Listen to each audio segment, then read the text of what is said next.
Welcome to Rappaport Connects, where we interview notable Rappaport Foundation alumni. Today, we are joined by Rappaport Urban Scholar and Massachusetts State Rep for the 18th District, Tram Nguyen. Tram's district includes parts of Andover, North Andover, Boxford, and Tewksbury. Tram, welcome to Rappaport Connects, and thank you for joining us. So, Tram, I love your origin story. Your family arrived in the U.S. in 1992 with $100 in hope of the opportunity for a better life. Your parents worked 2 or 3 jobs at a time while taking English classes to pursue the American dream. How did this experience influence you and shape your political career? First off, thank you so much, Sean, for this opportunity to share my story with the Rappaport community overall. And certainly my family's experiences and my upbringing has a huge impact on me and led me to pursue a career in law, influenced my decision to run for office, and has shaped how I view the way that our government can work to lift up everyone. And as you mentioned, I'm a daughter of hardworking immigrant parents. My father fought alongside US soldiers during the Vietnam War. He fought for the South Vietnamese army and spent 8 years in a communist re-education camp. But he never gave up the hope of building a better life for him and our family, and neither did my mom. So in fact, in 1992, when I was only 5 years old, my family was given the opportunity to immigrate to the United States as political refugees.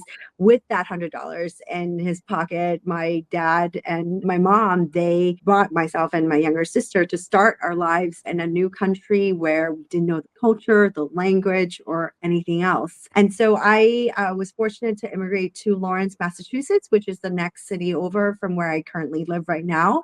And my family has been in the Commonwealth ever since.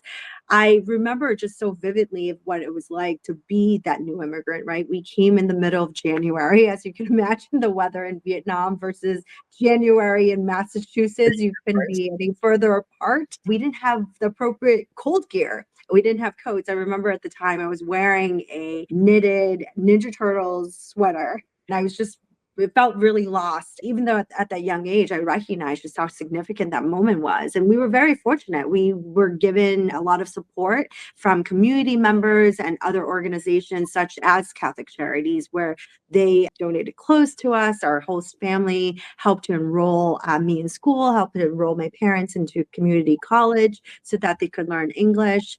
And other Vietnamese families also helped us out. I remember my dad telling me about how a neighbor was telling him where to go to get the first car that was only $400 when we were determined to make a life here. And eventually my parents' hard work, working multiple jobs and taking English classes, their perseverance really helped solidify what it meant to work really hard to excel. And so I dedicated my all to succeed in school. I graduated at the top of my high school class, became the first person in my family to graduate from college, and then eventually go on to law school, etc. But throughout my career, talking about hard work, my parents have really exemplified the leadership style that I would eventually emulate in my own work.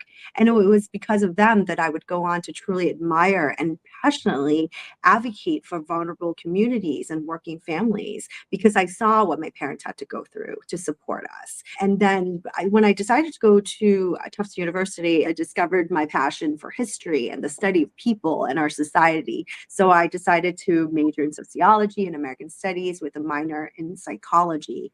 And I learned what it means for all of us to help others, to come together as a community to make our society better. And so these college majors really enabled me to reflect on the struggles of vulnerable communities, immigrant families like mine. And I realized I wanted to study law after college because I had the opportunity to intern at Greater Boston Legal Services. I saw firsthand how the law could be used to help so many people, the most vulnerable among us, and how lawyers could make such a huge difference for families that need it most. I actually didn't go to law school right away. I took 2 years off. I decided to work for the Census Bureau for the 2010 census, which was another great learning experience that I didn't even know that I needed. It helped mold my focus and my career. In that role, I was able to build partnerships with community organizations and people to encourage folks to fill out the census, particularly those who struggle with limited English proficiency, those who don't have access to resources resources and those who have been marginalized for so long. And I was able to work with them to help them get through the red tape and the bureaucracy of government. They didn't know their rights, and that confirmed to me what I needed to do is to advocate for these marginalized people. And so I decided to attend Northeastern University School of Law.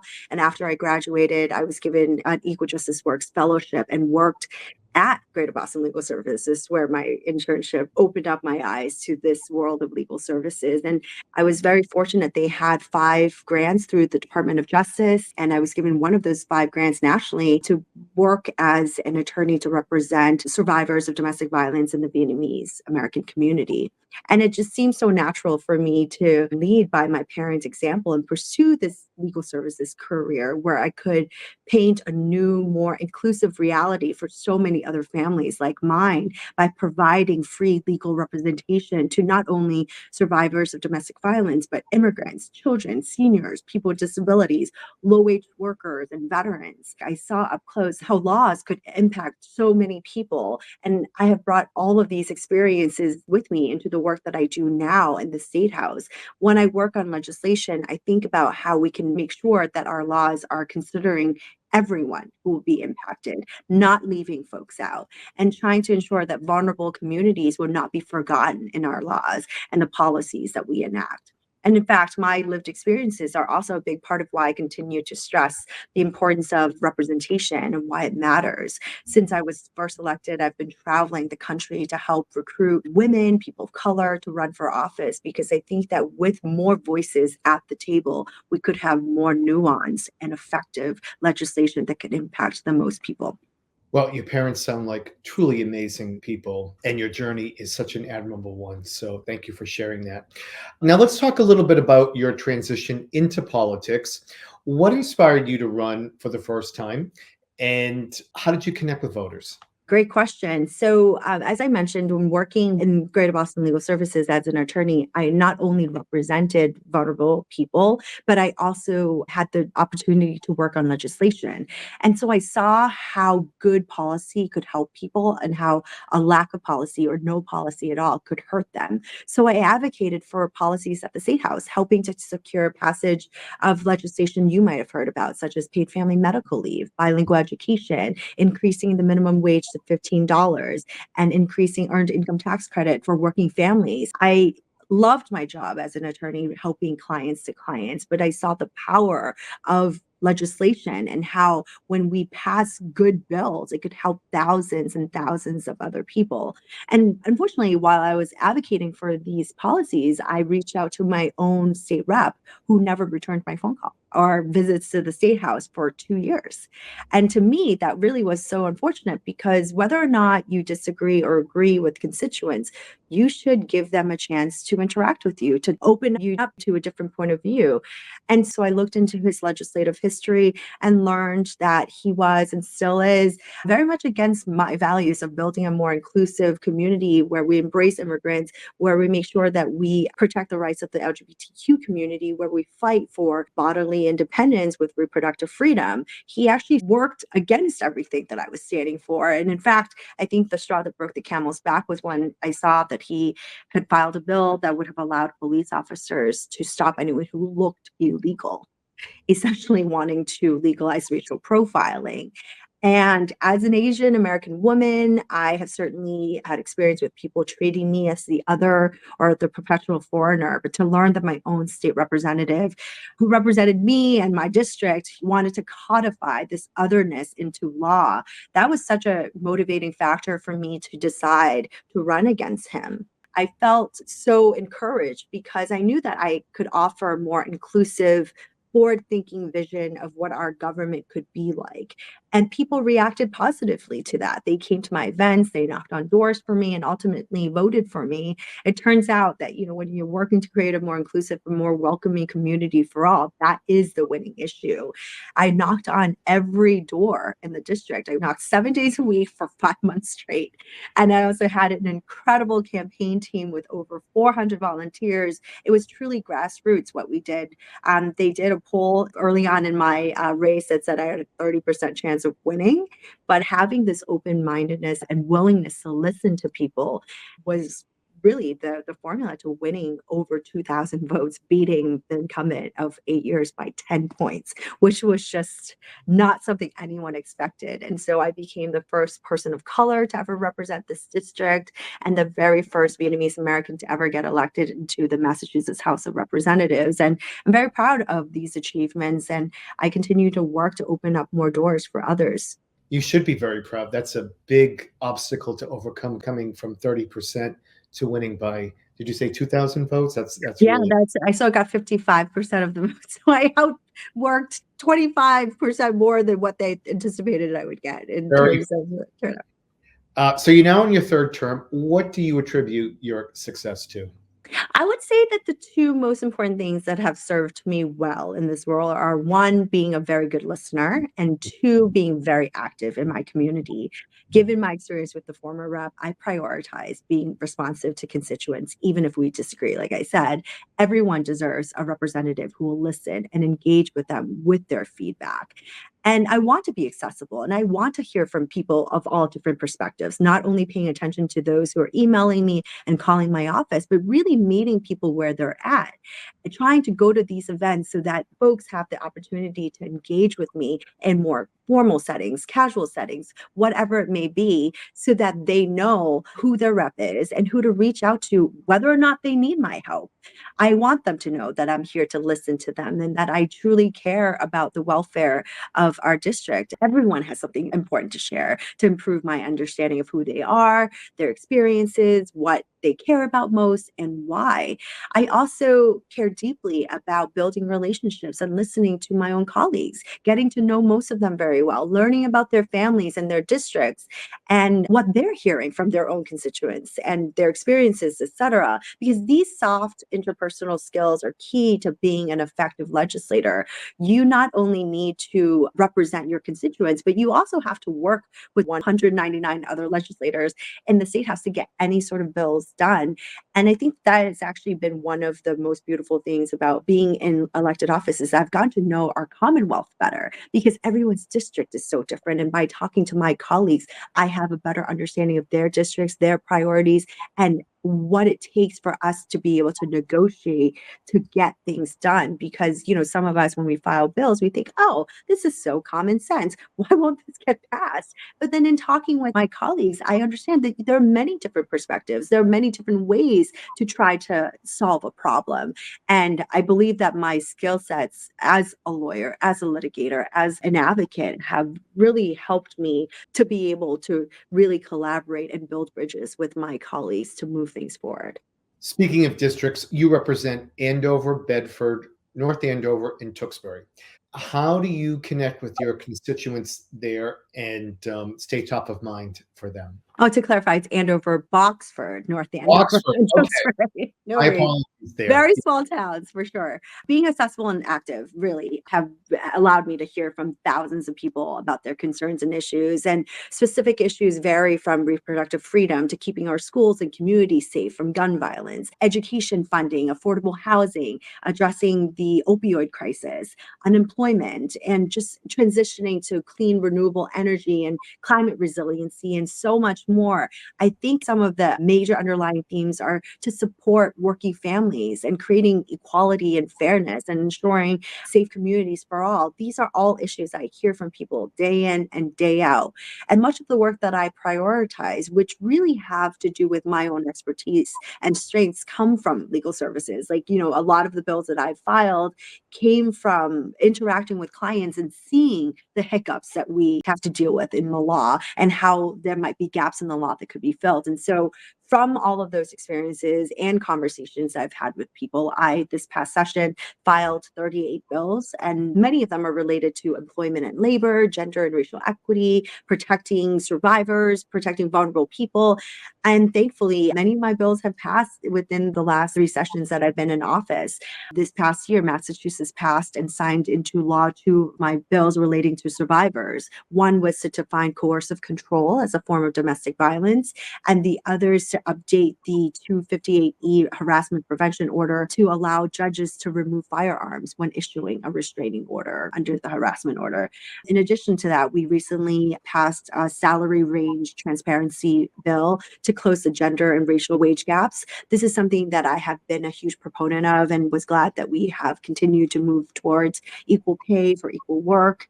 And as of right now, every state is dealing with housing stability. It's not anything new here in Massachusetts. This was something I talked to people about when I first ran in 2018 to make sure that families, including fixed income seniors and others, can stay in their homes and communities. And so I was so proud that this past summer, Massachusetts has prioritized housing, passing a bill that I worked on with my former colleagues in legal services that will prevent tax foreclosures and help ensure that families retain the excess equity in their homes. This will help thousands of people to be able to stay in their home and not lose the equity in their home simply because they were behind on their taxes. And additionally, we've passed a sweeping affordable housing bill that will help promote quality, safe, and secure housing for thousands of people throughout the Commonwealth, implementing many policy changes and investing a whopping $2 billion into our public housing stock and millions more into new affordable housing. People work hard to provide for their families and should be able to enjoy secure housing. What we've done this year is a major starting point to addressing this issue. Of course, there's so much more to do to build on this progress.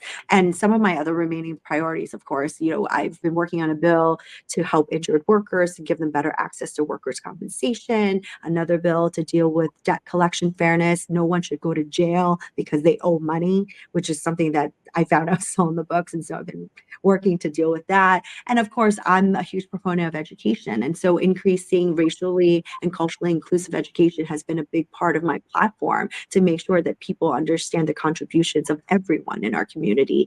And that too will help address gender and racial equity, in addition to another bill that I have to increase gender and racial parity on public boards and commissions so that, again, more voices are at the table for many of these settings where decisions are being made. And so, as you can hear from the theme of my bills, it's really all about the people and making sure that we bring people to the table and that they see that government's working for them. You have such an impressive list of accomplishments from your time in office. What would you say you're most proud of, and what lies ahead? I am proud of so many things, most of which I did not accomplish on my own. I'm a huge team player. I attribute this to the great team, my great team, but also great colleagues and others. I came into office right before the Columbia gas explosion in 2018. The towns of Andover, North Andover, and City of Lawrence were impacted by the Columbia gas explosions. And so when we came in, we had to work together to kind of navigate that and build the community together. And then shortly after that, a year into taking office, we had to deal with the pandemic and navigating that with my small team. And mind you, I had just been in office for a year, really just learning the ropes and then thrown into such a situation. All of that really has shaped how I approached my constituent services, but also in terms of how I deal with all different levels of government from both the local, my colleagues, and the federal government. But I think the most foundational work has been in bolstering representation because that has been the greatest impact on what we have accomplished with others. It goes hand in hand with my goal of building a stronger, brighter future for everyone. Since being in elected office, it's been a priority for me to not only collaborate with my colleagues, but to empower the work of those who are women, people of color, members of the LGBTQ plus community, and other underrepresented communities. Because I believe that leadership is about bringing people in, making sure that policies that we implement reflect their lived experiences and that they have a voice in how policies impact them. And also, leadership is about creating opportunities for others. I mentioned all my firsts, and I don't want to be the only one. And so, this is why I've worked so hard to continue to build on representation. For instance, the Asian American community has continued to be an invisible minority and perpetual foreigners. No new legislators from the Asian American community were elected in 2022. And so, we've been working really hard to change that. And we've gotten more elected this election cycle. And also, we want representation because it provides communities with leaders who can relate to their constituents and understand the challenges that they face.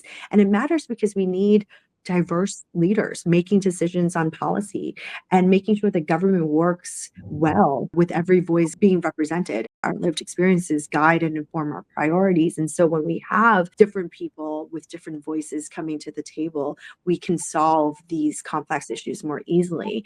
And especially since I'm now the highest ranking Asian American woman in the legislature, I find that to be a responsibility of mine to help others navigate this space. And I'm so proud of the work that I've been able to do both locally and nationally in terms of recruiting and training and giving support to people who've traditionally been left out of government. And it's so exciting to be able to bring them in, to watch them succeed in their own roles, and to rise up into leadership with me, because the fight for representation really doesn't stop at getting people elected. It's about helping them move forward in their careers as well. I'm also excited to continue to represent the 18th Essex District and be present for this community, to listen and learn from the people I interact with, and to bring their wishes and struggles into spaces that I'm privileged to be a part of. It's so fulfilling to do this work in partnership with people at all different levels of government, to learn from them. And I'm looking forward on building on these relationships, especially after COVID. I feel like those 2.5 years of COVID and being remote has really hindered a lot of relationship building. And so I've been making up for lost times ever since, and trying to really be out there to build relationships so that people have a better understanding of government, so that it becomes more accessible and less of a mystery to people. We are so proud to call you a Rappaport Urban Scholar. Can you tell our viewers who might not be familiar with the program a little bit about what it is and about your experience at the Harvard Kennedy School? Absolutely. I am first and foremost so thankful for Jerry and Phyllis Rappaport for starting this fellowship. Jerry, before he passed, I know he really cared about local government. And that is something that not a lot of people care about, because most of what you see are, on TV, you see the folks at the federal level, et cetera, and you see a lot of the division there. But what people don't realize is that state government is so different from that. We are the closest to the people, right? And we're the ones who are the most accessible to the people. And so the fact that the Rappaport family recognized that and started this Urban Scholar program to support state legislators so that we can have this opportunity for professional development has been huge. Through the Urban Scholar program, I was able to attend the mid-career Master's in Public Administration program at the Harvard Kennedy School instead of the one-year program. I was able to do that over 2 years so that I could continue to work full time. And in those 2 years, I could take classes, learn from colleagues, and really learn how to be a more effective leader and legislator. And it has been such an enriching experience, because you're able to interact with hundreds of people in all different sectors from all different countries, and learn from them and share experiences with them, and support one another in our careers. And so that has been the gift of the Rappaport Fellowship. I would not have been able to go back to school without the financial support, because frankly, I graduated law school over a decade ago and didn't think about ever going back to school. But when this opportunity came up, I decided to take that leap of faith. And I have to say, it has really paid off. And I want to encourage others to consider this, so that they too can have this opportunity to really open up their minds and have a better understanding of how we can use our skills and talents to give back to the community and really give back to the people. And I'm so glad to be a part of the Rappaport community, because I know that through all their other programs, that has really been the core mission, is to serve the people as best as we can. Well, Representative Nguyen, we are so blessed to have your voice representing us at the Statehouse. So thank you for everything that you do and representing all of us. And thank you for taking some time to join us today. Thank you so much. I look forward to learning about others that you highlight here, but also continue to support the Rappaport Fellowship.